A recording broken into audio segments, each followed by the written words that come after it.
Yeah, after you watch the video there, I was pleased with our effort. One of the things that we talked a lot about is playing complementary football. I thought we did that for most of the game.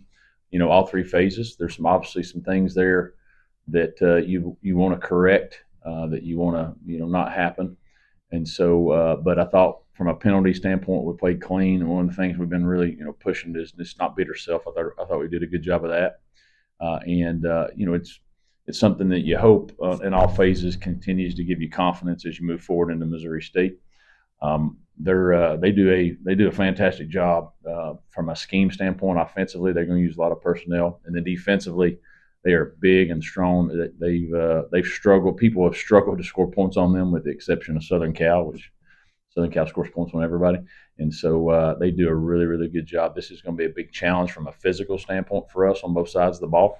I think to this point, they're arguably the most physical football team that we have seen, just from the way they run, the way they hit. And so we know we got a huge opportunity in front of us. I mean, it's basically like an elimination game in the conference. And so we understand that. And so our guys will have to practice really well this week to play well.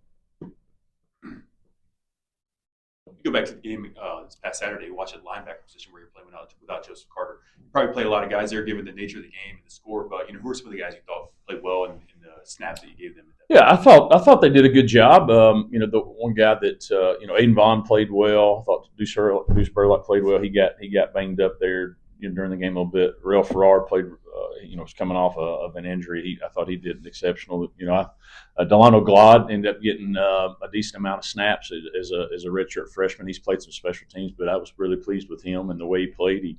He didn't. The moment wasn't too big for him, and so he's somebody that's just continued to work, and comes up here and he's all the time studying. And so I thought as a group, those guys played pretty well.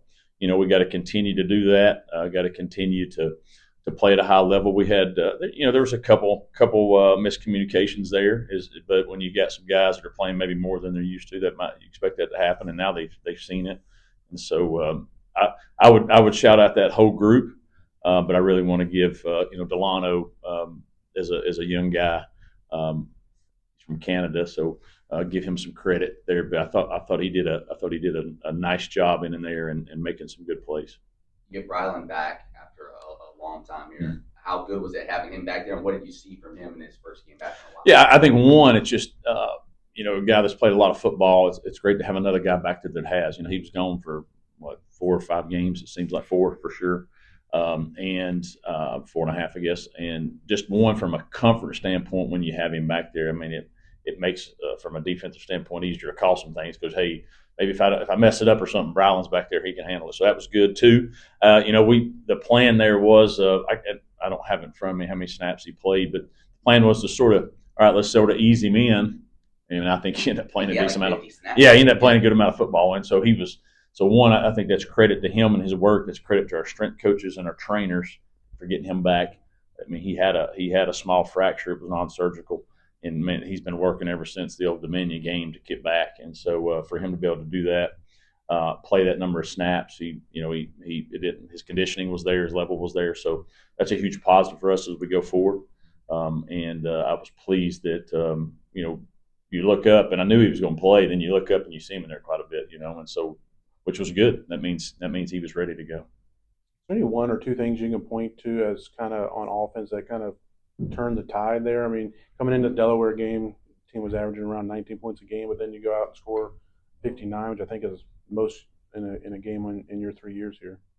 Well, I think one, you're able to over the break there. I say a break. We've not been very good consistently. We know that. Why is that? And so I think we're able to pinpoint why we weren't. And you really should try to figure some of those things out. I'm not telling you we're scoring 59 points the rest of the year. That's not happening. But I think that we were able to really hone in on some things that we really needed to fix to be able to consistently put points on the board. Sometimes the other team stops us, but the majority of the time there's things that we've done to ourselves in all these games that have kept us from either getting a touchdown, maybe some for a field goal or a penalty that sets us back. And if you go back and look, most of those games that there was some where we weren't doing enough offensively, there were some opportunities that we could have had more points. And it was a lot of self-inflicted wounds. So we really put a lot of emphasis on those things. And then I think what happened Saturday is we were able to really create some explosive plays. And when you create big explosive plays and you get chunk plays, then you don't have the opportunity to mess up those little small ones all the time. And that's one of the areas I think that we've struggled is either missing explosive plays. We've had some and we've missed. And if you make some of those, then you don't have to snap it again. And when you snap it again, sometimes you mess up. And so I think that helped as well. So we got to find a way to make sure that we can continue to create opportunities for explosive plays, and we got to make them. We made all of them Saturday. Going forward or going backwards, there was always in games we might have had some that we've missed. And when you miss those, now you got to snap it again. And when we weren't as clean, that hurt us. So I think that was a big part of it. Has Evan developed more confidence in the running back room? Not confidence in like his ability, but just in plays, the scheme, just seeing things clearer, quicker, that type of thing. Is that what you would attribute to Saturday? I mean, he looked that way, didn't he? I mean, yeah. he did. I think he's never lacked confidence in himself, or he's never lacked confidence in what we're doing. I think as a running back, you have to continue to trust the guys up front, trust the guys on the perimeter that they'll do what they need to do. Because when you have big long runs, that's a perimeter. That's everybody up front. It's everybody doing their job. And I think as we were trying to figure out how to get the offense going in some of those, and you're everybody's affected by that as you're trying to figure out what's the right piece up front, what's the right way what we need to be calling, all those different stuff. And I think anytime what he's done, every time he's got his just opportunity, he's performed consistently at a high level, no matter what the circumstances are. But the last however many weeks that he's been playing there, I mean, he's playing at a different level than most, from a speed standpoint, from a physicality standpoint. And so hopefully we're all gelling at the right time. From an accuracy standpoint, it sure looks like Ethan's best game. Would you agree with that? And what would you say? Is it health related that he's just doing better now, or what would you think? I think part of it's health. When you're as a quarterback, any thrower, when you hurt your throwing arm, to continue to play, you adjust sometimes, right? You adjust your arm angle, do all those things. And when you do that, sometimes your technique goes, and that causes you to maybe make throws that are high sometimes and different things. And so I think the health he's been able over those 18 days, he was able to get that shoulder feeling back to normal. And so I would say he's been able to throw back to let's say a normal slot again, meaning his normal way of throwing. And so I think that's your accuracy is going to increase if you're throwing the way your body should. I think that's part of it. We're hopefully putting him in situations where he feels good about what we're calling and where we should go with football. I thought there was only maybe one that I would say, hey, be a little careful on in that game, and he's putting it where we can catch and run. And so that was overall, I think, his best overall game as far as managing the game, making the plays that need to be there, running the ball well, but also not forcing anything. If it's not there, hit your check down. If it's not all those things. He didn't try to force something in there. He was smart with the football, and we got to do that. If we don't turn it over, and we just don't put ourselves in some bad positions, foolish penalty wise, then we have some confidence we can move the ball. Yesterday or Saturday was the first time probably, in a long time that there was just consistency in all those areas. What do you like about Jacob Clark for Missouri State? I mean, his ability to throw the football. Nothing. He's too good. No, I think they do. I think they do a really good job from a scheme standpoint. I think he's been there a long time. I don't know, 6-7 years, whatever. Seventh year guy. So he knows more football than probably most people combined. And they do a really nice job with their system as far as a bunch of different personnel groups. And so they're going to put 2 tight ends out there. Then the next time it can be 3. Then it can be 4 wide receivers. And he's able to know what they're trying to do with their offensive coordinator. He's seen everything. So you're not going to surprise him. And so we got to do a good job of trying to contain and do a good job of hopefully maybe making him slow down a little bit and think some of the things we'll show him. And so, but they do a really good job. Again, all three phases. They play hard.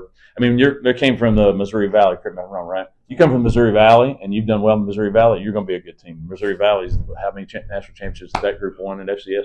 I mean, they're the best conference. So if you perform well in that group in that league, which they have, then you're going to perform well in a lot of leagues because it's a physical league, and they've got good coaches.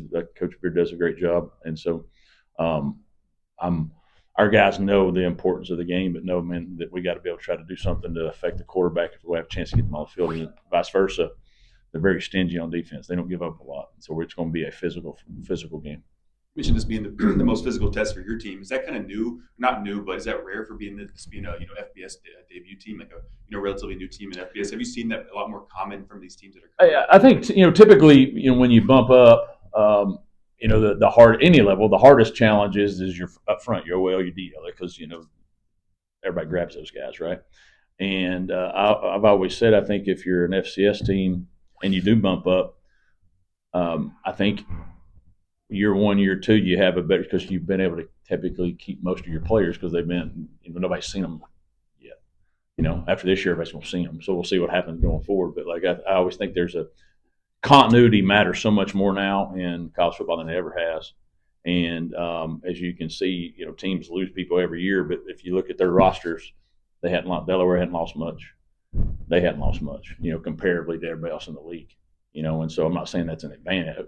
Well, it can be, right? The more players that are in the system, more players that know how to play, and you're playing juniors and seniors and redshirt, whatever, 7-year guys, they're going to be better than guys that hadn't played much at School X, but you're bringing in here because you need them because they played more. Maybe they're not as talented or whatever, but they've played more football, and the experience playing football matters in today's college football, especially I think at the G5 level. It matters a lot.